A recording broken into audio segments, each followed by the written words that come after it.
Hello friends, good morning. आज आपण बनवणार आहोत एक पारंपरिक पौष्टिक आणि चविष्ट गोड पदार्थ, तो म्हणजे नाचणीचे लाडू. त्यासाठी मी इथे एक वाटी नाचणीचं पीठ घेतले आणि घेतला थोडासा सुकामेवा.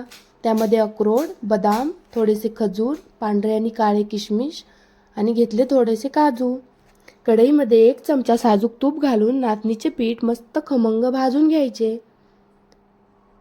10-15 मिनटं नाचणीचे पीठ छान खमंग भाजून घेतल्यानंतर त्याला एका डिशमध्ये ट्रान्सफर करायचं आणि त्याच कढईत 2-2 चमचे साजूक तूप घालायचं.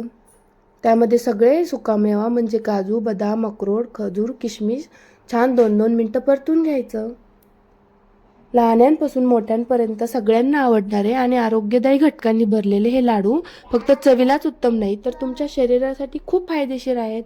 नाचणीत भरपूर कॅल्शियम, लोह आणि फायबर जे आपल्या हाडांना मजबूत करतात. सुक्या मेव्यामध्ये मी थोडेसे पंपकिन सीड्स पण ॲड केलेले आहेत. ते पण छान थोडेसे ड्राय रोस्ट करून घेतले. हे सगळं थंड झाल्यावर मिक्सरमध्ये ग्राइंड करून घ्यायचं आणि त्यानंतर खमंग भाजलेल्या नाचणीच्या पिठात हे छान मिक्स करून घ्यायचं. ग्राइंड केलेला सुकामेवा आणि खरपूस भाजलेलं नाचणीचं पीठ छान एकजीव करून घ्यायचं. मस्त एकजीव झाल्यानंतर तुम्हाला हे मिश्रण जर कोरडं वाटत असेल तर त्यासाठी कढईमध्ये थोडासा गूळ आणि पाणी घालून गूळ विरघळेपर्यंत ढवळून घ्यायचा आणि तयार केलेल्या मिश्रणात घालायचं. गूळ आणि नाचणी पीठ यांचं मस्त मिश्रण तयार झालं की आपण सुरेख लाडू वळू शकतो. त्यानंतर याचे छान लाडू वळून घ्यायचे. तुम्ही हे लाडू एकदा नक्की बनवून पहा, सगळ्यांना खूप आवडतील.